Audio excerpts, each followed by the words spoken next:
Hello बच्चों। तो कैसे हो आप?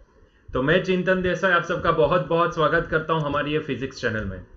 तो बच्चों आज हम डिस्कस करने वाले हैं dot product of two vectors. बच्चों हमने दो वेक्टर के बीच में एडिशन देखा, सब्ट्रैक्शन देखा, अभी मल्टीप्लीकेशन बाकी था, है ना। और ये मल्टीप्लीकेशन में भी बोला जाए तो भाई दो वेक्टर के बीच में ना दो टाइप के मल्टीप्लीकेशन पॉसिबल है।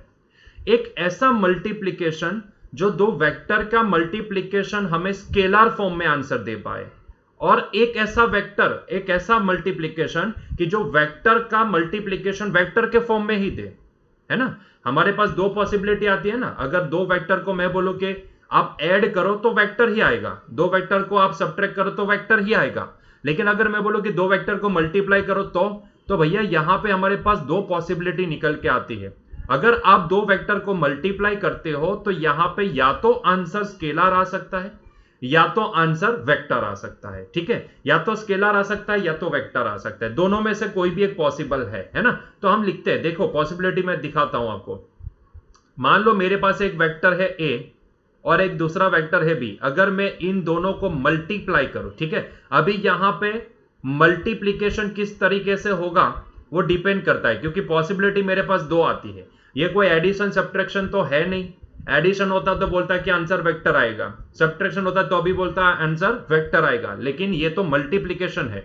तो मल्टीप्लीकेशन में बच्चों दो पॉसिबिलिटी निकल के आती है, या तो दो वेक्टर का मल्टीप्लीकेशन स्केलर आए या फिर वेक्टर ही आए, है ना। कब स्केलर आता है? जब आप डॉट प्रोडक्ट लेते हो तब। और कब वेक्टर आता है? तो जब आप क्रॉस प्रोडक्ट लेते हो तब। देखो बच्चों, मल्टीप्लीकेशन के फॉर्म में अगर मैं बोलना चाहूं तो नॉर्मल मल्टीप्लीकेशन में आप डॉट रखो या फिर क्रॉस रखो, उसका कोई मतलब नहीं निकलता है। स्केलर के लिए 2.3b 6 ही आएगा एंड 2 × 3 भी 6 ही आएगा। यस और नो, क्लियर है पॉइंट। लेकिन जब भी वेक्टर की बात आती है तो डॉट एंड क्रॉस दोनों अलग हो जाते हैं।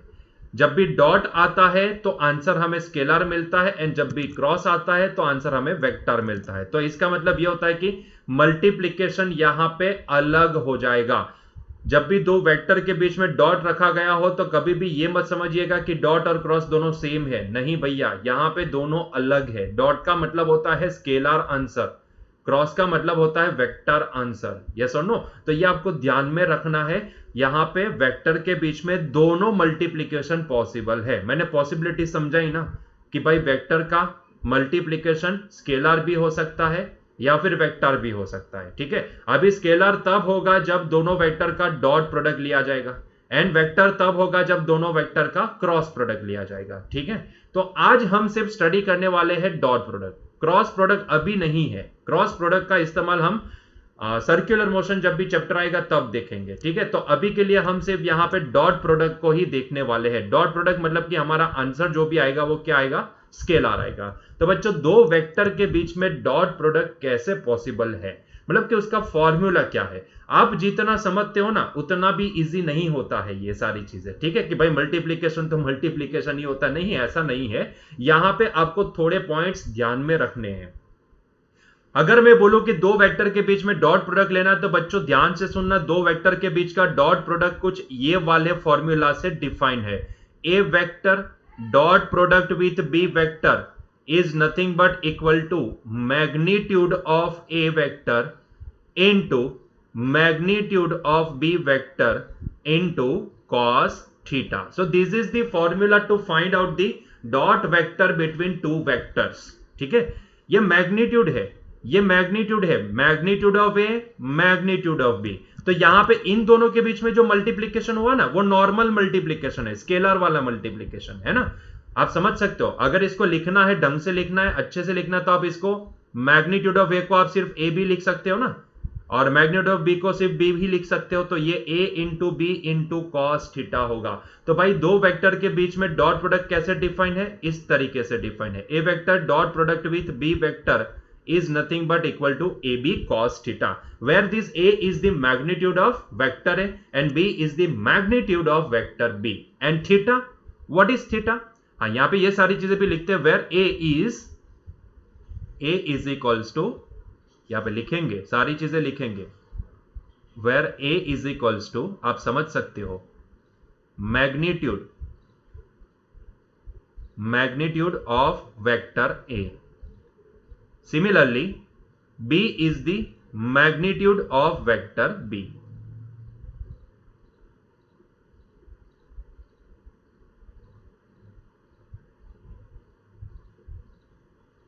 ठीक है. So a is the magnitude of vector a, b is the magnitude of vector b. और what is theta? Theta is the angle between a and b. So it is the angle between,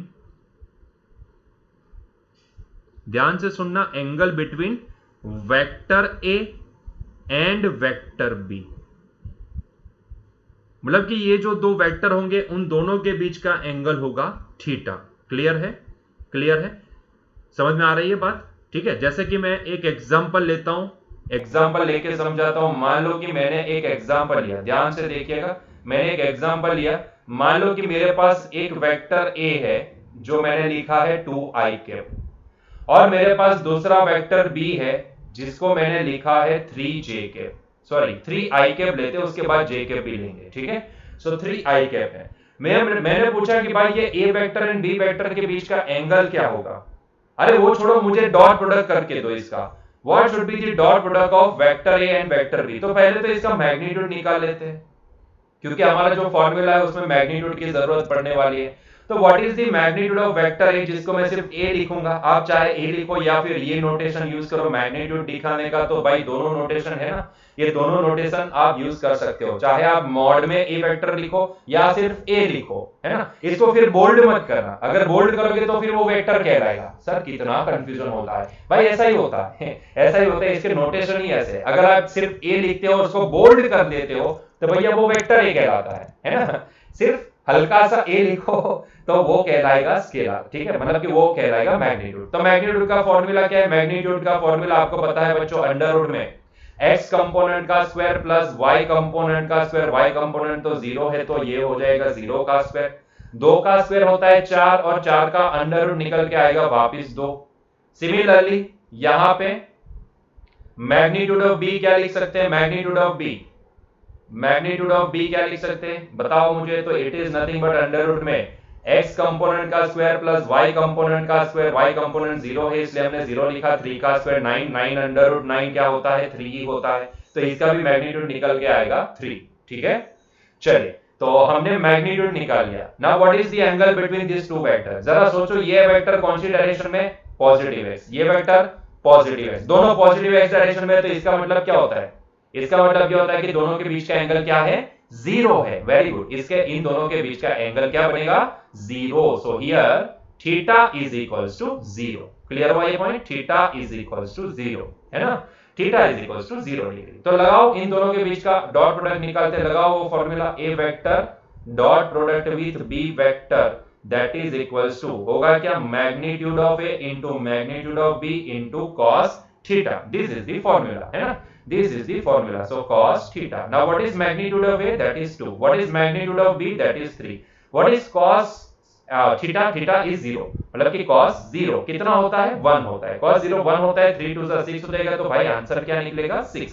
मतलब कि 2i के vector का 3i के vector के साथ dot product निकालने जाओगे बच्चों तो आपको आंसर मिलेगा 6, which is the scalar. आप समझ सकते हो, it is only magnitude. It is the scalar quantity. तो हमने ये देख लिया कि भाई साहब सच में दो वेक्टर का डॉट प्रोडक्ट हमें क्या देता है? स्केलर देता है ना, मैग्नीट्यूड देता है सिर्फ. समझ में आई बात? यस और नो? क्लियर? एक और एग्जांपल लेते हैं बच्चों. मान लो मेरे पास ना एक वेक्टर है, A vector, that is equals to 2i cap. Now in this case mister Rastogi, I want to take this B vector as a 3j cap. क्या लेना चाहता हूं मैं? 3j कैप, है ना. तो पहले तो इन दोनों का मैग्नीट्यूड निकाल लेते हैं. दोनों का मैग्नीट्यूड ऑफ ए डायरेक्टली बताओ मुझे. अभी अंडर रूट में x कंपोनेंट का स्क्वायर प्लस y कंपोनेंट का स्क्वायर. x कंपोनेंट का स्क्वायर कितना आता है? 2 का स्क्वायर 4. y कंपोनेंट तो 0 है, 0 का स्क्वायर 0 हो जाएगा. तो अंडर रूट 4 में से बाहर निकलेगा तो 2 ही रहेगा, है ना. तो इसी तरह से यहाँ पे मैग्नीट्यूड ऑफ b कितना होगा?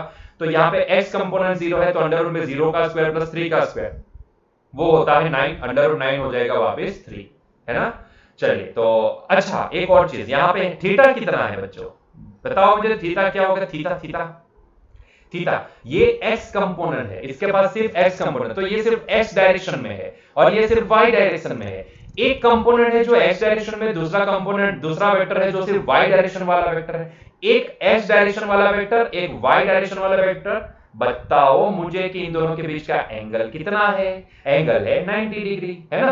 एंगल कितना है, 90 डिग्री है। तो यहां पे थीटा क्या होगा, थीटा होगा 0। अरे छी जीरो थोड़ी ना होगा, 90 डिग्री होगा। अभी तो समझाए, ये x डायरेक्शन का वेक्टर है, ये सिर्फ y डायरेक्शन का वेक्टर है। तो ये वेक्टर x डायरेक्शन में होगा, b वेक्टर y डायरेक्शन में, दोनों के बीच का एंगल होगा 90 डिग्री। तो यहाँ पे इन दिस केस मिस्टर रथ होगी theta is the 90 degree. Yes no, theta is the 90 degree. इसका मतलब ये होता है कि a vector dot product with b vector कितना होगा, magnitude of a that is 2, magnitude of b that is 3 into cos 90। cos 90 क्या होता है, अंति नहीं बोले 90 बोले, ठीक है, अंति नहीं बोले 90 बोले। cos 90 होता है 0। ओ हो, इन दोनों का डॉट प्रोडक्ट तो भाई साहब 0 मिल चुका है। अरे रे, इन दोनों के बीच का डॉट प्रोडक्ट क्या आएगा, 0 आएगा। And this is the true, this is true. Yes, दो वेक्टर अगर परपेंडिकुलर होते हैं, परपेंडिकुलर होते हैं, तो दोनों के बीच का डॉट प्रोडक्ट हमेशा 0 होता है। लिखना है हमें, ये पॉइंट लिखने पड़ेंगे। यहां पे देखो, दो वेक्टर अगर पैरेलल होते हैं तो उन दोनों के बीच का डॉट प्रोडक्ट हमेशा पॉसिबल मैक्सिमम वैल्यू देता है। दो वेक्टर अगर परपेंडिकुलर होते हैं तो इन दैट केस दो वेक्टर का डॉट प्रोडक्ट हमेशा 0 होता है। तो ये पॉइंट लिखना है। पॉइंट नंबर 1, इंपॉर्टेंट पॉइंट्स मैंने यहां पे लिखा है ना, वो इस ऐसे ही नहीं लिखा है, इसके पीछे का कुछ तो होगा ना, मतलब पॉइंट्स ऐसा हेडिंग दिया है तो कुछ तो पॉइंट्स बनेंगे। चलो, पहला पॉइंट ये लिखेंगे, हमने देखा तो ये पाया कि भाई साहब, जब भी if a vector and b vector are parallel to each other, then a vector dot product with b vector is always equals to magnitude of a into magnitude of b। Clear है, ठीक है, simple. जब भी दो vector अगर parallel दिए गए हो, जब भी दो वेक्टर अगर पैरेलल दिए गए हो, तो ऐसे केस में दोनों का डॉट प्रोडक्ट दोनों के मैग्नीट्यूड के मल्टीप्लिकेशन के बराबर होगा।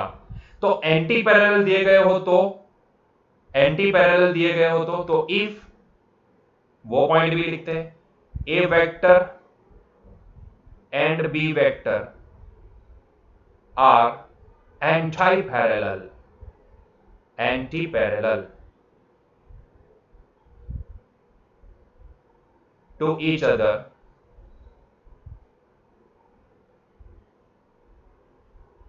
so in this case what should be the dot product, dot product होगा a vector dot product with b vector is nothing but equal to minus magnitude of a into magnitude of b। अभी ये minus का चक्कर क्या है, minus कहां से आया, अरे सिंपल है, माइनस कहां से आया। मान लो कि एक वेक्टर आपको दिया गया है लेट से 2i कैप, और दूसरा वेक्टर दिया गया है b vector late say that is -3j cap, sorry -3i cap, j cap नहीं, सॉरी i कैप, है ना, -3i cap.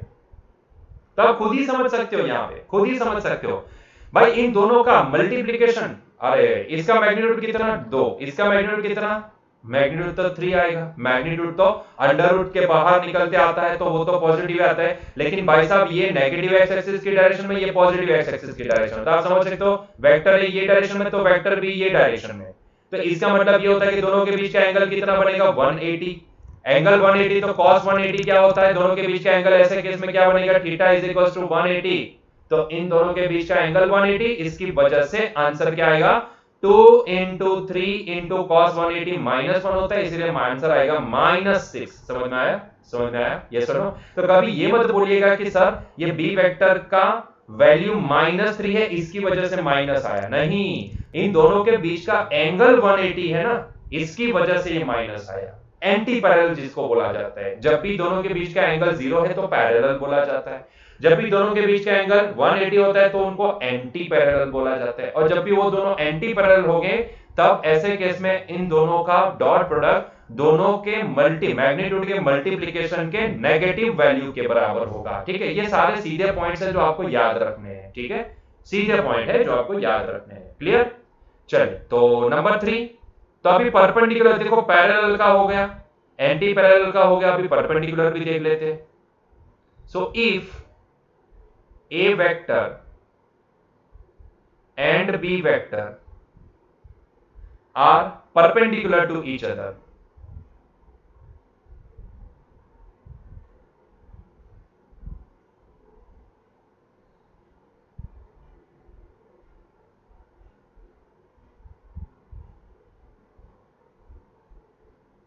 if two vector A and B are perpendicular to each other at that time, दोनों का dot product क्या होगा? दोनों का dot product बच्चों निकलेगा 0। अभी ही तो देखे ना, ऐसे केस में थीटा क्या होता है? ऐसे केस में थीटा 90 होता है। ये वाला केस हमने एग्जांपल में देखा। 2 i cap 3 j cap, i cap मतलब कि x डायरेक्शन वाला वेक्टर, j कैप मतलब कि y डायरेक्शन वाला वेक्टर, दोनों के बीच का एंगल 90 डिग्री, तो cos 90, ये डेफिनेशन ऐसा बोलते हैं, cos 90 जीरो हो जाएगा, इसकी वजह से ये दोनों का डॉट प्रोडक्ट भी जीरो निकलेगा, है ना।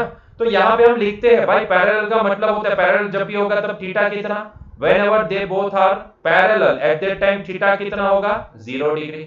एंटी पैरेलल तब थीटा कितना होगा? 180 डिग्री। एंड जब भी परपेंडिकुलर तब थीटा, वैसे परपेंडिकुलर का मतलब यही होता है ना, परपेंडिकुलर का मतलब क्या होता है? 90 डिग्री, है ना, इसी को परपेंडिकुलर बोलते हैं ना। हे भगवान, है ना, सही बात है।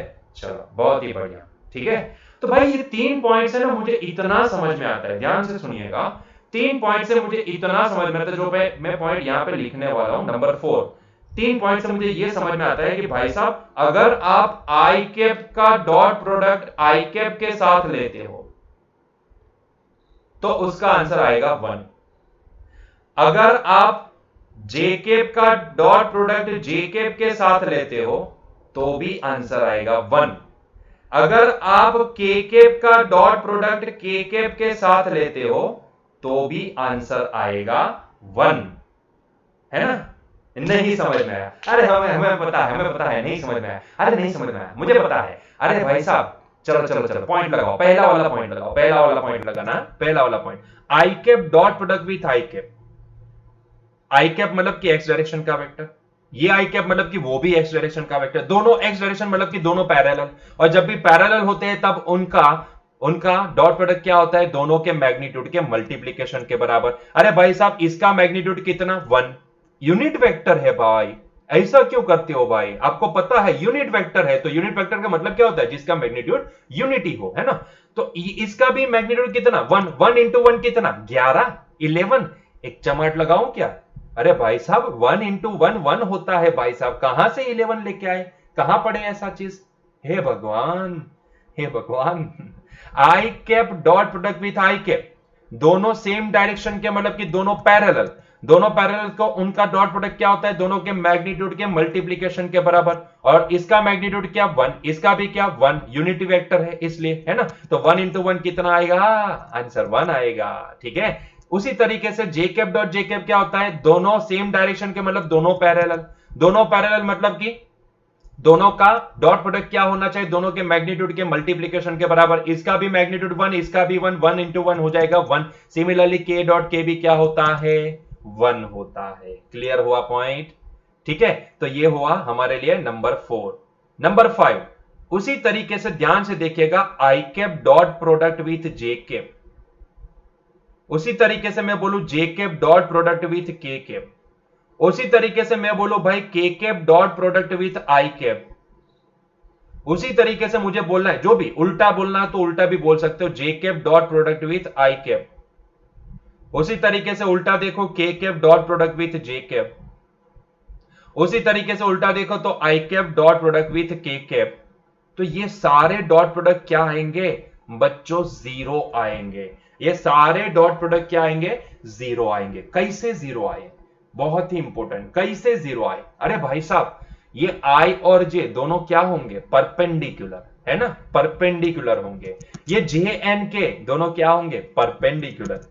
के एन आई क्या होंगे, perpendicular, j and i perpendicular, k and j perpendicular, i and k perpendicular. और अगर दो वेक्टर परपेंडिकुलर होते हैं तो ऐसे केस में दोनों का डॉट प्रोडक्ट क्या निकलता है, जीरो निकलता है ना। बहुत ही इंपॉर्टेंट पॉइंट, बहुत ही, ये number 4 and number 5 very important point, बहुत ही इंपॉर्टेंट पॉइंट। समझ में आई बात, यस और नो? ये दो पॉइंट याद होने चाहिए। और ये पॉइंट आते कहां से, तो point number 1 and point number 3 लगा के, है ना। आप समझ सकते हो इसको, आसानी से समझ सकते हो। क्लियर हुआ ये पॉइंट, ठीक है।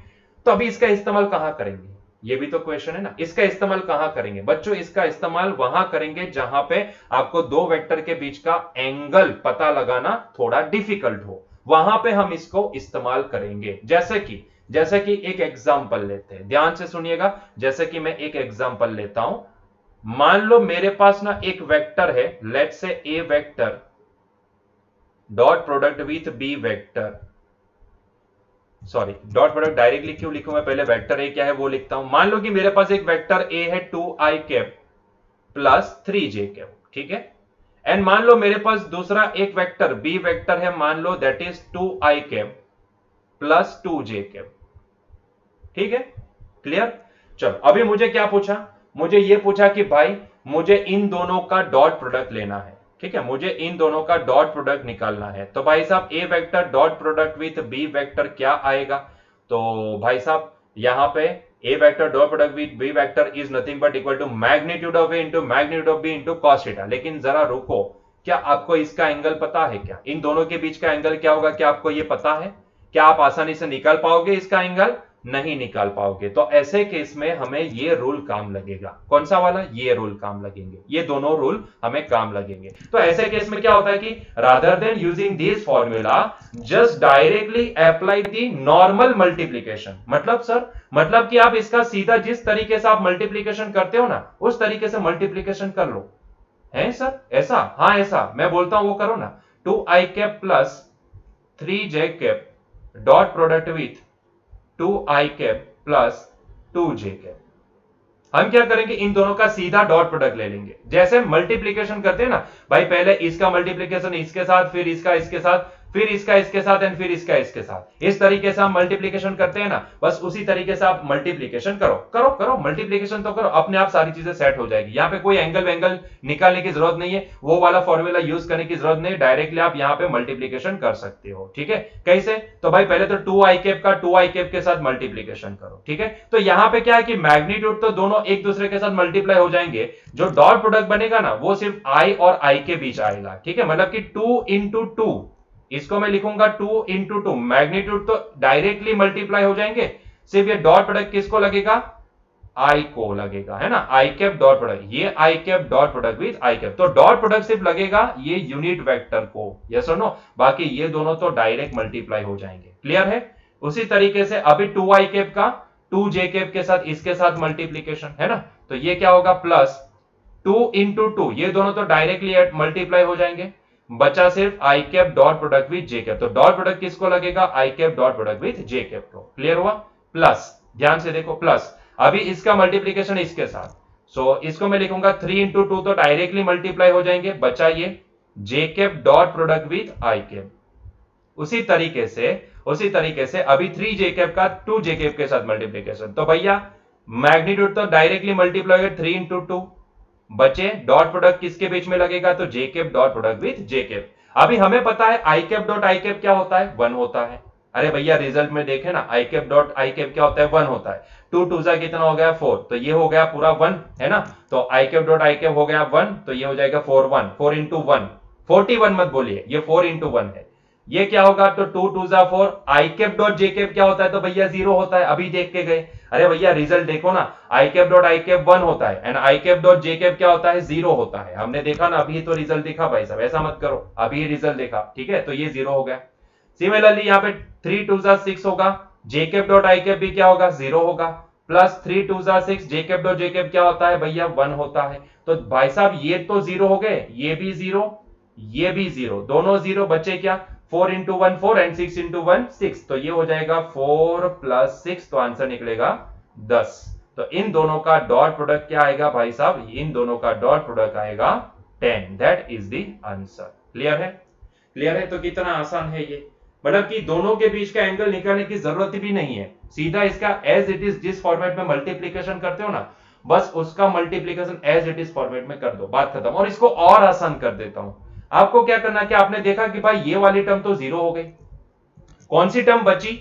कौन सी टर्म बची? जो आई का आई के साथ मल्टीप्लीकेशन हुआ एंड जे का जे के साथ मल्टीप्लीकेशन हुआ, वही टर्म बची, वही टर्म बची है ना, बाकी तो जीरो हो गई, बाकी टर्म जीरो हो गई। ठीक है, तो अभी इसी को याद करो, और इसी को याद करके मुझे अभी तीसरा एग्जांपल सॉल्व करवा, तीसरा नहीं दूसरा एग्जांपल सॉल्व करवाओ। मान लो मेरे पास ए वेक्टर है 2i cap plus 2j cap plus 3k cap, ठीक है, एंड मेरे पास बी वेक्टर है, ध्यान से सुनिएगा, बी वेक्टर है 3i cap plus 2j cap plus 3k cap. ठीक है, बताइए मुझे A vector dot product with B vector क्या होगा? ए वेक्टर डॉट प्रोडक्ट डायरेक्ट लिखवाओ, डायरेक्ट डायरेक्ट डायरेक्ट, अभी डायरेक्ट आपको पता है क्या करना है, कौन सी टर्म बचेगी? सिर्फ आई का आई के साथ, जे का जे के साथ एंड 3 का 3 के साथ, सॉरी के का के साथ जो भी मल्टीप्लीकेशन होगा वही टर्म बचेगी, बाकी सारी जीरो हो जाएगी, है ना, बाकी सारी जीरो। तो डायरेक्टली लिखाओ 2 इंटू 3, 2 इंटू 3 हो जाएगा 6 प्लस 2 इंटू 2 हो जाएगा कितना 4 प्लस यहां पे आखिरी में 3 इंटू 3 हो जाएगा कितना 9। Sir I cap dot I cap नहीं लिखना है, अरे भैया वो तो 1 ही होता है ना, तो उसको लिख के क्या करोगे, 6 इंटू 1 6 ही होगा ना, तो डायरेक्टली सिर्फ मैग्नीट्यूड ही लिखो ना, तो 2 into 3 plus 2 into 2 that is 4 plus 3 into 3 that is 9, तो इसका एडिशन कितना होगा 19, दैट इज द आंसर। है ना आसान, एकदम एकदम आसान है कि नहीं? एकदम आसान है। बस इस तरीके से आपको डॉट प्रोडक्ट निकालना है। चेक किया आपने, आंसर जो भी आएगा वो स्केलर आ रहा है ना, यहां पे भी देखो आंसर जो भी आया वो स्केलर आया। क्लियर है पॉइंट? क्लियर है? So this is all about dot product. I hope so कि आपको समझ में आया है डॉट प्रोडक्ट क्या है, और जो पॉइंट्स मैंने लिखे हैं बस उतने पॉइंट्स आपको याद रखने हैं डॉट प्रोडक्ट के लिए। और हमेशा जब भी डॉट प्रोडक्ट आता है तो भैया इसी तरीके से डॉट प्रोडक्ट करो, इसी तरीके से जो मैंने डायरेक्ट बताया ना उसी तरीके से डॉट प्रोडक्ट करो। हाँ, कई बार एंगल निकालने की जरूरत पूछी है, उन्होंने बोला है कि दोनों के बीच का एंगल निकालना है तो ही एंगल के पास जाओ, बाकी डायरेक्टली ऐसे एज इट इज मल्टीप्लिकेशन करो ना, इतना तो आसान है भाई। हमें आई जे और जे आई ये वाली टर्म तो सारी कैंसिल हो रही है ना, तो हमें सिर्फ इतना ही याद कि आई का डॉट प्रोडक्ट आई के साथ, जे का जे के साथ, के का के साथ एडिशन कर दो, बात खत्म। और वो भी मैग्नीट्यूड को ही सिर्फ मल्टीप्लाई करना है, दैट्स इट, और कुछ भी नहीं है ना, एकदम आसान सिंपल सा, है ना। चलो तो आखिरी क्वेश्चन हमारा 4.22 जो डॉट प्रोडक्ट के बेसिस पे है, तो उसको जल्दी से फटाक से देख लेते हैं। ठीक है, चलो क्या पूछा है, देखो I cap and J cap are unit vectors along X and Y axis respectively, what is the magnitude and direction of the vector i cap plus j cap and i cap minus j cap? चलो पहले तो पहले question का answer देते हैं कि i cap plus j cap and i cap minus j cap का magnitude क्या होगा। ठीक है, जहां पे i cap and j cap है क्या, तो i cap and j cap x direction and y direction के यूनिट वेक्टर है ना। चलो पहले तो हम x डायरेक्शन y डायरेक्शन मतलब कि एक्सिस ड्रॉ कर लेते हैं, यहाँ पे ये बहुत ही जरूरी हो जाएगी। तो पहले हम इसकी एक्सिस ड्रॉ कर लेते हैं, तो ये हो जाएगी हमारी y axis and this is our x axis. ठीक, क्लियर? ओके, उसके ऊपर मैं ब्लू कलर की लाइन से यहां पे आई कैप को दिखाता हूं। सो this is the I cap, exactly x axis के ऊपर ही होगी, and this is the J cap. दिख नहीं रहा है अच्छा ठीक है, कोई अलग कलर ले लेते हैं, एक काम करते हैं, ये वाला रेड कलर लेते हैं। सो this is the I cap and ये जो ब्राउन वाला है this is the J cap. ठीक, चलिए तो हमने आई कैप एंड जे कैप ले लिया, बहुत ही बढ़िया। चलो तो ये है हमारा आई कैप एंड ये ब्राउन कलर से जो मैंने दिखाया वो है हमारा J cap. So this is J cap. ठीक है, now this is the X axis, this is the Y axis, this is origin. ठीक, चलो अभी आपको क्या बोला है, आई कैप प्लस जे कैप का मैग्नीट्यूड एंड डायरेक्शन क्या होगी। I cap plus J cap का मैग्नीट्यूड एंड डायरेक्शन, अच्छा अच्छे बच्चों की तरह मुझे बताओ कि आई कैप ये है एंड जे कैप ये है, this is the I cap and this is the J cap, तो इन दोनों का एडिशन वेक्टर कहां जाएगा, रिजल्टेंट वेक्टर क्या एग्जैक्टली बीच में जाएगा ना, एग्जैक्टली बीच में, जी हाँ एग्जैक्टली बीच में जाएगा, जो मैंने यहां पे ब्लू कलर से दिखाया है। So this is the exactly centre में, this is the I cap plus J cap and similarly I cap minus J cap. तो जे कैप का उल्टा माइनस जे कैप, वो तो नीचे आएगा ना, तो this will be the I cap minus J cap. ठीक है, this will be the I cap minus J cap. ठीक है, सो ये हमने ड्रॉ किया। खैर ये तो सिर्फ आपके लिए अंडरस्टैंडिंग के लिए, बाकी इतना जरूरी नहीं है, ग्राफ आपको ड्रॉ करना जरूरी नहीं है इतना। ठीक है, सो ये वेक्टर बनेगा I cap plus J cap and ये वेक्टर, क्योंकि जे कैप अगर ऊपर है तो माइनस जे कैप कहां होगा, नीचे होगा ना, माइनस जे कैप नीचे होगा, तो I cap minus J cap, I cap and minus J cap का एडिशन ही होता है आई कैप माइनस जे कैप। हमने देखा था कि दो वेक्टर का सब्ट्रैक्शन क्या होता है, एक्चुअल में एडिशन ही होता है, सिर्फ नेगेटिव वेक्टर के साथ एडिशन कर दो, तो ये हो जाएगा आई कैप माइनस जे कैप। तो वैसे भी आप डायरेक्टली यहां पे एंगल पता लगा सकते हो कि ये एंगल कितना बनेगा एंड ये एंगल कितना बनेगा, आराम से पता लगा, क्योंकि वो एग्जैक्टली सेंटर में जाएगा। तो ये एंगल भी 45, ये एंगल भी 45, लेकिन फिर भी हम इसको 45 ना लिख के हम इसको फाइंड आउट करेंगे। मान लो कि ये एंगल थीटा है एंड ये एंगल थीटा नहीं अल्फा ले लेते हैं, लेट्स से ये एंगल अल्फा है ना, तो मुझे थीटा भी पता करना है, मुझे अल्फा भी पता करना है। तो पहले तो आई प्लस जे का मैग्नीट्यूड क्या होगा वो भी पता लगाएंगे, और उसके साथ साथ उसका एंगल, डायरेक्शन का मतलब क्या होता है एंगल, है ना, तो एंगल भी पता लगाएंगे। तो पहले हम आई प्लस जे का मैग्नीट्यूड पता लगाते हैं। तो I cap plus J cap, इसका मैग्नीट्यूड क्या होता है भाई, मैग्नीट्यूड का फॉर्मूला क्या है, अंडर रूट में एक्स कंपोनेंट का स्क्वायर प्लस वाई कंपोनेंट का स्क्वायर। आई कैप का एक्स कंपोनेंट कितना 1 ना, 1 स्क्वायर, जे कैप का भी 1 स्क्वायर, जे कैप के साथ क्या मल्टीप्लाइड है 1, तो 1 स्क्वायर, 1 स्क्वायर प्लस 1 स्क्वायर कितना होता है 2, तो ये हो जाएगा √2। तो ये हो गई उसकी मैग्नीट्यूड की बात। अभी उसकी डायरेक्शन मतलब कि थीटा, बच्चों थीटा क्या होता है, theta is equal to, direction की बात करेंगे तो direction theta is equal to आपको पता है tan inverse y component divide by x component. तो direction that is equal to, ये वाले केस में डायरेक्शन क्या होगी थीटा, हम इसको with respect to x axis theta से डिनोट करेंगे। So theta is equal to tan inverse by y component divide by x component, y component 1 है डिवाइड बाय x कंपोनेंट भी 1 है, ये तो हो जाएगा tan इनवर्स 1, और tan इनवर्स 1 कितना होता है आपको पता ही है, पाई बाय 4 मतलब कि 45 डिग्री, है ना। tan इनवर्स 1 क्या होगा 45 डिग्री होगा, क्लियर है। ठीक है, चलो मतलब कि ये दिखा रहा है कि भाई अगर आप x एक्सिस से 45 डिग्री एंटी क्लॉकवाइज डायरेक्शन में घूमोगे तो आपको आई कैप प्लस जे कैप वेक्टर मिलेगा। ये हो गई उसकी डायरेक्शन, जे बार। चलो दूसरा, अभी आई कैप माइनस जे कैप का मैग्नीट्यूड, आई कैप माइनस जे कैप का मैग्नीट्यूड, इसका मैग्नीट्यूड क्या होगा, अंडर रूट में x कंपोनेंट का स्क्वायर प्लस y कंपोनेंट है यहाँ पे -1, तो ये हो जाएगा -1 का स्क्वायर, है ना, ये हो जाएगा -1 का स्क्वायर, और -1 का स्क्वायर भी +1 ही होता है, तो फाइनली मैग्नीट्यूड आएगा हमारे पास √2। Now what about the direction, direction क्या होगी, तो डायरेक्शन इज इक्वल्स टू, यहां पे हमने डायरेक्शन मानी है alpha, so that alpha is equals to tan inverse y component divide by x component, मतलब कि -1/1, मतलब कि ये हो जाएगा tan इनवर्स -1, और tan इनवर्स -1 बच्चों होता है -45 डिग्री, मतलब कि ये अल्फा की वैल्यू जो भी आएगी वो -45 डिग्री आएगी, मतलब कि ये ऐसा समझा रही है कि आपको विथ एक्स एक्सिस से डाउनवर्ड डायरेक्शन में, क्लॉकवाइज डायरेक्शन में कितना घूमना पड़ेगा, घूमना है 45 डिग्री, लेकिन anti clockwise direction, sorry clockwise direction में। अगर एंटी क्लॉकवाइज डायरेक्शन में घूमोगे तो पॉजिटिव होगा, अगर क्लॉकवाइज डायरेक्शन में घूमोगे तो नेगेटिव, क्योंकि इसको हमने पॉजिटिव माना है तो ये डायरेक्शन क्या होगी नेगेटिव होगी। तो आपको जब भी एक्स एक्सिस से डाउनवर्ड डायरेक्शन में 45 डिग्री घूमोगे तो आपको यहां पे आई कैप माइनस जे कैप वेक्टर मिलेगा, क्लियर है। ठीक है, तो ये क्वेश्चन तो बहुत ही आसान था, ये क्वेश्चन बहुत ही आसान था, और यहां पे बोला भी है कि you may use graphical method, तो हमने ग्राफ भी देख लिया, ग्राफ से भी पता लगा लिया कि हाँ ये सही बात है ना, क्लियर है। चलो तो ये क्वेश्चन तो सिंपल था, तो सर यहाँ पे डॉट प्रोडक्ट कहां आया, अभी आएगा, दूसरा क्वेश्चन है ना वहां पे डॉट प्रोडक्ट आएगा। What are the components of A vector a 2i cap plus j cap along the direction of i cap plus j cap and i cap minus j cap। आपको बोला है यहां पे क्या, आपको बोला है यहां पे ये कि भाई साहब ए वेक्टर का I cap plus J cap and I cap minus J cap की डायरेक्शन में कंपोनेंट क्या आएगा।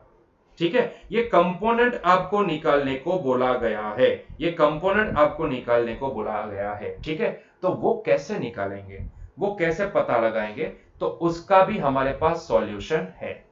देखो बच्चों, हमने अब तक क्या देखा था, हमने अब तक ये देखा था कि भाई अगर ए वेक्टर कुछ इस तरीके से है और ये हमारी आई कैप डायरेक्शन है, ये हमारी जे कैप डायरेक्शन है, तो ये अगर ये एंगल थीटा है तो A vector can be resolve in two vector, that is एक कंपोनेंट निकलेगा ए कॉस थीटा एंड दूसरा कंपोनेंट निकलेगा ए साइन थीटा, है ना। एक कंपोनेंट निकलेगा ए कॉस थीटा एंड दूसरा कंपोनेंट निकलेगा ए साइन थीटा। तो बच्चों ये जो ए कॉस थीटा है ना, ए कॉस थीटा, इसको बोला जाता है क्या, ए कॉस थीटा को बोला जाता है ये आई कैप की डायरेक्शन का, ध्यान से सुनिएगा, आई कैप की डायरेक्शन का कंपोनेंट, है ना, आई कैप की डायरेक्शन का ए वेक्टर का कंपोनेंट, इसको क्या बोला जाता है, आई कैप की डायरेक्शन का ए वेक्टर का कंपोनेंट। मतलब कि मैं अगर इसको लिखना चाहूं तो मैं इसको ऐसे लिख सकता हूं वेक्टर फॉर्म में, ये होता है एक्चुअल में ax, है ना, ax vector that is a cos theta I cap, इस तरीके से हम इसको लिख सकते हैं। तो ये हो गया ए वेक्टर का आई कैप की डायरेक्शन का कंपोनेंट। बस फर्क यहां पे ये है कि भाई यहां पे हमें ए वेक्टर कुछ दिया गया है और यहां पे सिर्फ आई कैप नहीं, आई कैप प्लस जे कैप दिया गया है। क्या दिया गया है हमें, आई कैप प्लस जे कैप दिया गया है। ठीक है, तो एक्चुअल में देखने जाए तो ए वेक्टर का किसी बी वेक्टर के साथ कंपोनेंट क्या बनता है, A cos theta into unit vector, क्या क्या क्या, A cos theta into unit vector. ठीक है, ये होता है इसका कंपोनेंट जो हमें यहां पे फाइंड आउट करना है। समझ में आई बात, मैं क्या बोलना चाहता हूं। देखो यहां पे पूरा हमें ए वेक्टर दिया गया है, लेकिन यहां पे बी वेक्टर, अगर सिर्फ इतना होता ना, ये जे कैप नहीं होता और सिर्फ इतना आई कैप होता और पूछते कि भाई ए वेक्टर का आई कैप की डायरेक्शन में कंपोनेंट क्या निकलेगा, तो मैं डायरेक्टली इसको लिख देता कि भाई ए कॉस थीटा इंटू आई कैप, है ना, ए कॉस थीटा इंटू आई कैप, जहां पे ए क्या है, ए कॉस थीटा हम निकालेंगे क्योंकि ए वेक्टर का कुछ वैल्यू दिया गया है, तो उस हिसाब से ए कॉस थीटा क्या आएगा भाई 2 आएगा, ए कॉस थीटा क्या आएगा भाई 2 आएगा, और 2 को हम यहां पे प्लेस कर देंगे और ये हो जाएगा 2 आई कैप। तो ये हो जाएगा मतलब कि उसका आई कैप की डायरेक्शन में कंपोनेंट। ठीक है, लेकिन यहां पे ऐसा नहीं है, यहां पे आपको आई कैप प्लस जे कैप की डायरेक्शन में आपको कंपोनेंट निकालने को बोला गया है। तो कोई भी डायरेक्शन में अगर कंपोनेंट निकालना है तो आपको किसी भी वेक्टर का किसी दूसरे वेक्टर, इसको भी वेक्टर ही बोलेंगे, यहां पे सिर्फ आई कैप है, आई कैप भले अकेला है लेकिन उसको भी वेक्टर ही बोलेंगे, तो किसी भी वेक्टर का किसी दूसरे वेक्टर की डायरेक्शन में कंपोनेंट क्या होता है, किसी भी वेक्टर का किसी दूसरे वेक्टर की डायरेक्शन में अगर कंपोनेंट निकाले जाएंगे तो वो होगा, जैसे कि ए वेक्टर का मान लो कि इसको मैं बी वेक्टर बोल देता हूं, ये जो I cap plus J cap है उसको मैं बी वेक्टर बोल देता हूं, तो ए वेक्टर का बी वेक्टर की डायरेक्शन में कंपोनेंट क्या होगा, तो ए cos theta into B vector की डायरेक्शन का यूनिट वेक्टर, क्या होगा, A cos theta into B vector की डायरेक्शन का यूनिट वेक्टर। ठीक है, पहले फॉर्मूला लिखते हैं, पहले फॉर्मूला लिखते हैं उसके बाद आगे बढ़ेंगे। ठीक है, तो पहले तो मैं फॉर्मूला लिखूंगा और उसके लिए मैं यहां पे एजम्पशन भी लूंगा। कौन सा एजम्पशन, एजम्पशन वैसे तो लेने की जरूरत नहीं है लेकिन फिर भी हाँ, हम पहले ए पार्ट कैलकुलेट करेंगे। तो मान लो कि यहां पे ए वेक्टर जो दिया गया है that is 2 I cap plus 3 J cap. ठीक है, एंड यहां पे जो दूसरा वेक्टर है वो सिर्फ अकेला आई कैप नहीं है, वो अकेला आई कैप नहीं है, वो आई कैप प्लस जे कैप है, तो मतलब कि वो भी एक 2 डायमेंशन वाला वेक्टर है ना, तो इसको मैं बी वेक्टर मान लेता हूं, तो ये हो जाएगा आई कैप प्लस जे कैप। तो अभी मुझे ए वेक्टर का बी वेक्टर की डायरेक्शन में कंपोनेंट निकालना है, तो वो कंपोनेंट क्या होगा, कंपोनेंट ऑफ ए, ध्यान से सुनिएगा, मैं यहां पे लिखता हूं पूरा formula, component of A vector in the direction of B, in direction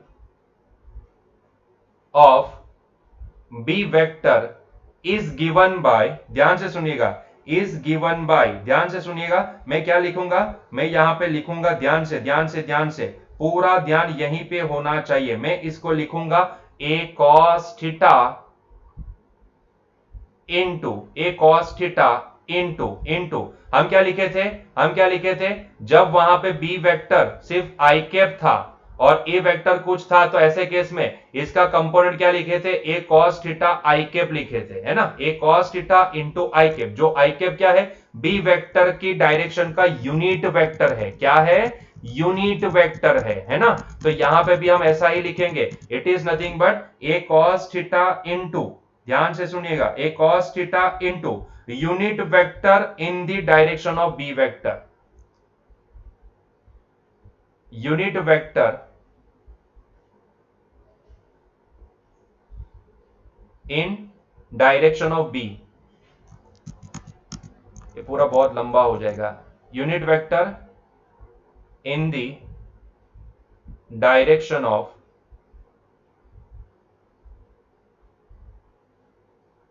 B vector, ठीक है। तो ये होगा कंपोनेंट जो आपको निकालने को बोला गया है वो। अभी यहां पे सवाल ये है कि भाई ए कॉस थीटा निकाले कहां से, ठीक है। उससे भी बड़ा सवाल ये है कि भाई ये यूनिट वेक्टर निकाले कहां से। तो भाई बी वेक्टर की डायरेक्शन का यूनिट वेक्टर क्या होता है, जिसको हम मान लो कि एन कैप से डिनोट कर देते हैं, जिसको हम क्या करेंगे, एन कैप से डिनोट करेंगे। यहां पे पहला केस है तो हम इसको n1 कैप बोलेंगे, ठीक है, बोलने के लिए कुछ भी बोल सकते हैं। तो मेरे लिए तो आंसर होगा भाई a into cos theta into n1 cap, ठीक है। हमने ये पूरा जो ब्रैकेट लिखा है ना, इसको हमने n1 कैप से डिनोट कर दिया। यहां पे सिर्फ आई कैप तो नहीं लिख सकते ना, यहां पे आई कैप नहीं, क्योंकि ये जो बी वेक्टर है उसके पास दोनों कंपोनेंट है, एक्स कंपोनेंट भी है एंड वाई कंपोनेंट भी है, तो इसके लिए हमें उसका यूनिट वेक्टर निकालना पड़ेगा। तो वेल यहां पे यूनिट वेक्टर कैसे निकाला जा सकता है बच्चों, यूनिट वेक्टर होता क्या है, यूनिट वेक्टर होता है, ध्यान से सुनिएगा, यूनिट वेक्टर होता है vector upon magnitude of vector. क्या बोला मैं, vector upon magnitude of vector. ध्यान से सुनो, मैं यहां पे लिखता हूं यूनिट वेक्टर एन कैप का फॉर्मूला ब्लू कलर की इंक से लिखता हूं, unit vector is nothing but equal to, ध्यान से सुनिएगा, vector upon magnitude of vector, VECTOR, ठीक है, vector upon magnitude of vector, यही होता है यूनिट वेक्टर। मतलब कि ये जो n1 कैप है ना, इसको लिखना तो बहुत ही आसान है। n1 कैप क्या होगा, n1 कैप किसकी डायरेक्शन का यूनिट वेक्टर है, तो बी वेक्टर की डायरेक्शन का यूनिट वेक्टर।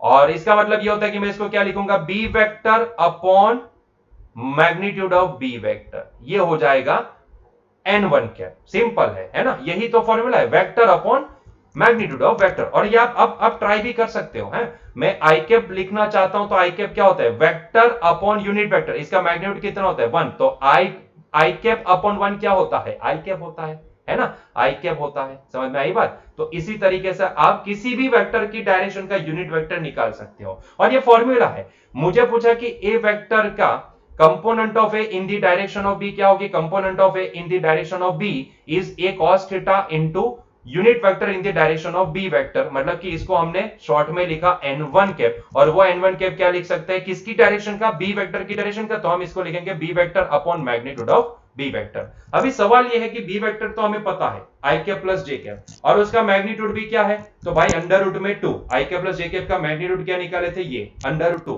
तो ये तो चीजें पता है ना, what about A cos theta, A cos theta कहां से आएगा, यही तो गेम है यहां पे कि ए कॉस थीटा कहां से आएगा, बस यही निकालना बाकी है। ए कॉस थीटा कहां से आएगा, तो ए कॉस थीटा पहले निकालते हैं बच्चों, इसीलिए यहां पे डॉट प्रोडक्ट का इस्तेमाल करना पड़ेगा। मैं इसको रिजल्ट नंबर 1 बोल देता हूं, और मैं पहले क्या करता हूं, ए कॉस थीटा की वैल्यू निकालने की कोशिश करता हूं। तो बच्चों यहां पे ए वेक्टर कॉस थीटा कहां पे आएगा, कॉस थीटा हमारे पास आएगा कहां से, तो भैया डॉट प्रोडक्ट से। तो भाई मैं यहां पे ए vector dot product with B vector is equal to क्या, मैं magnitude of A into magnitude of B into cos theta लिख सकता हूं, जी बिल्कुल। यहां से सब्जेक्ट बनाओ ए कॉस थीटा को, तो भाई साहब ये A cos theta that is equal to क्या होगा, ए vector dot product with B vector divide by magnitude of B होगा, है ना, मैग्नीट्यूड ऑफ बी होगा। ये सिर्फ बी का मतलब क्या होता है, मैग्नीट्यूड। चाहे आप इसको मैग्नीट्यूड ना लिखो और सिर्फ बी लिखो तो भी चलेगा ना, मैग्नीट्यूड तो दोनों तरीके से आप डिफाइन कर सकते हो, है ना, ये सिर्फ नोटेशन है ना, क्लियर है। चलो तो ये हो गई ए कॉस थीटा की value. Now what is the A vector, A vector क्या है हमारे पास, देखो ए वेक्टर है हमारे पास यहाँ पे 2i cap plus 3j cap, and B vector क्या है, i cap plus j cap. क्या आप मुझे डायरेक्टली डॉट प्रोडक्ट करवा सकते हो, जी बिल्कुल करवा सकते हैं ना, आई का आई के साथ, जे का जे के साथ, आई का आई के साथ मतलब कि 2 इंटू 1 2, एंड 3 का जे के साथ, 3 का 1 के साथ 3 इंटू 1 कितना होता है 3, तो ये हो जाएगा 2 प्लस 3। क्लियर है ये पॉइंट, मैंने डायरेक्ट दिखाया था आपको, समझाया था कैसे करना है। Now what is the magnitude of B, magnitude of B मतलब कि i cap plus J cap का मैग्नीट्यूड वो कितना है यहाँ पे √2 है ना, तो ये हो जाएगा √2। तो कुल मिला के देखोगे तो ये आंसर क्या आएगा 5/√2 है ना। तो a cos थीटा की वैल्यू हमारे पास क्या आई, a cos थीटा की वैल्यू हमारे पास 5/√2 आई। So this is the result number 2, this is the result number 2, ठीक है 5/√2। अभी इसको क्या करना है, इसको हमें प्लेस करना है रिजल्ट नंबर 1 के अंदर है ना। तो उसके लिए नई स्लाइड ले लेते हैं या फिर यहीं पे सॉल्व करते हैं बाजू में, ठीक है, और दूसरा जो भी है वो नई स्लाइड में सॉल्व करेंगे। चलो तो यहीं पे सॉल्व कर देते हैं इसको। तो मैं यहाँ पे पहले तो हल्का सा पार्टीशन कर लेता हूं। तो हमें जो निकालना था वो चलो निकालते हैं, पता लगाते हैं यहां से, ध्यान से देखिएगा। तो यहां पे by putting the value of 2, blue colour है ये, सो बाय पुटिंग या सब्स्टिट्यूटिंग, जो लिखना है आपके ऊपर है, 2 in 1, now we are getting the component of a, component of a vector in direction of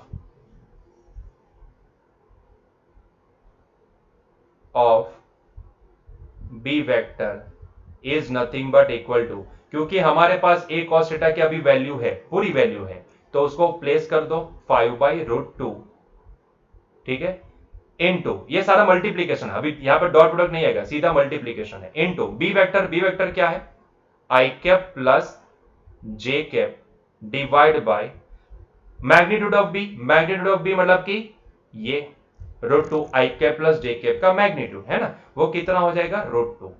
तो भैया ये √2 क्या हो जाएंगे 2 हो जाएंगे, तो बच्चों आंसर क्या आया 5/2 i cap plus J cap. So this is the answer. तो ये होगा ए वेक्टर का बी वेक्टर की डायरेक्शन में कंपोनेंट है ना, या फिर इसको बोलो कि दिस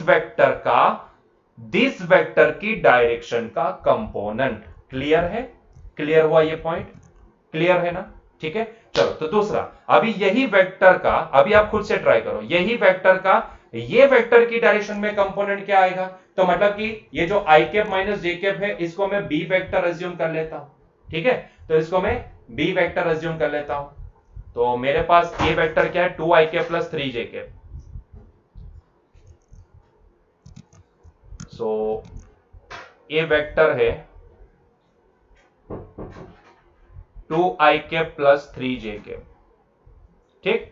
चलो और बी वेक्टर हम क्या अज्यूम करेंगे आई cap minus J cap, I cap minus J cap को हम बी वेक्टर अज्यूम कर लेते हैं ये वाले केस में, ठीक है, तो ये आई cap minus J cap. Now component of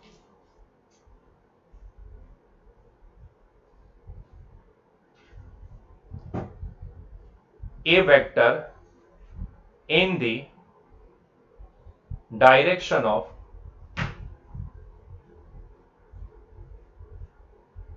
b vector is equals to क्या होता है, हमें पता है a cos थीटा इंटू यहां पे डॉट नहीं तो आप उसका गलत मीनिंग निकालोगे, ये डॉट प्रोडक्ट नहीं है, ये सिर्फ इंटू है, इंटू n2 कैप। ये n2 कैप क्या है, n2 कैप क्या है बी वेक्टर की डायरेक्शन, ये पूरा सेंटेंस नहीं लिखेंगे अभी, ये पूरा सेंटेंस अभी नहीं लिखेंगे, unit vector in the direction of B ये पूरा नहीं लिखेंगे, बस इतना लिखेंगे it is the n2 cap. यहां पे n1 ले, आपकी मर्जी है भाई, यहां पे आप वहां पे भी n1 लेना चाहते हो तो ले सकते हो, यहां पे सिर्फ n लिखना चाहते हो तो भी लिख सकते हो, आपके ऊपर है ना। आप इसको लिखना चाहो कि भाई n भी तो भी लिखो, मुझे क्या प्रॉब्लम है, ठीक है। तो चलो यहां पे n भी लिखते हैं, तो मान लो कि इसको मैं n भी लिखता हूं, इसको मैं n भी लिखता हूं,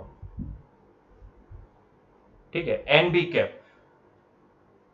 और आपको पता है ये एनबी कैप क्या होता है, एनबी कैप हमने फॉर्मूला देखा ना, आगे वाली स्लाइड में फॉर्मूला देखा था, किसी भी वेक्टर का यूनिट वेक्टर क्या होता है, किसी भी वेक्टर का यूनिट वेक्टर होता है vector upon magnitude of vector, ठीक है।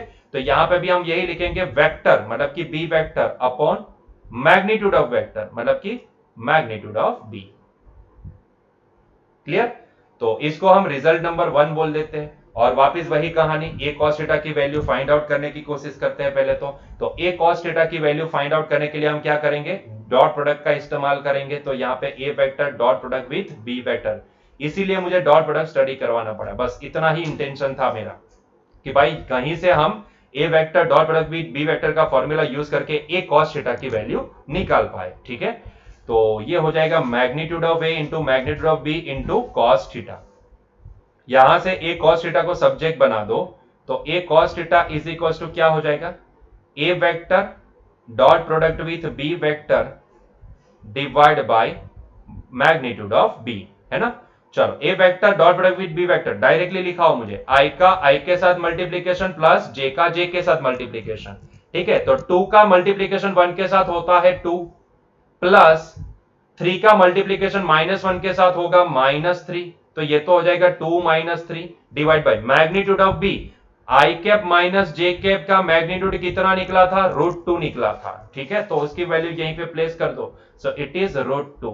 तो ये कितना होगा, 2 - 3 होता है -1, तो ये आएगा -1 अपॉन √2। ठीक है, सो ये होगा ए कॉस थीटा की वैल्यू, ये होगी ए कॉस थीटा की वैल्यू। क्लियर है? चलिए, तो अभी इसी को रिजल्ट नंबर 2 बोल देते हैं और उसी को कहां प्लेस करेंगे, रिजल्ट नंबर 1 में। सो बाय पुटिंग या फिर सब्स्टिट्यूटिंग, जो भी लिखना है, by putting value of 2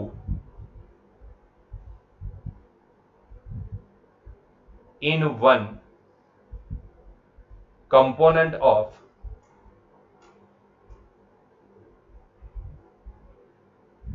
a vector in the direction of B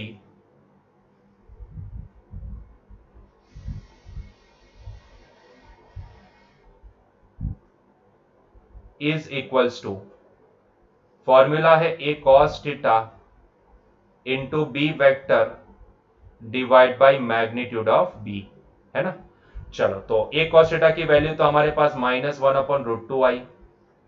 B vector क्या आया हमारे पास, बी वेक्टर क्या है, तो बी वेक्टर हमने यहां पे अज्यूम किया है आई कैप माइनस जे कैप को, divide by magnitude of b कितना है, तो भैया √2 है। 1 अपॉन √2, √2 हो जाएंगे 1/2, तो ये आंसर आएगा भाई -1/2 into I cap minus J cap. So this is the answer, this is the answer. Clear है? ठीक है, तो बच्चों यहीं पे हमारा आज का ये लेक्चर एंड करते हैं और यहीं पे हमारा ये चैप्टर नंबर 4 भी कंप्लीट होता है। तो मिलेंगे नेक्स्ट लेक्चर में नए चैप्टर के साथ, न्यूटन्स लॉ ऑफ मोशन। ठीक है, तो मिलते हैं नेक्स्ट लेक्चर में। Till that enjoy your day, bye.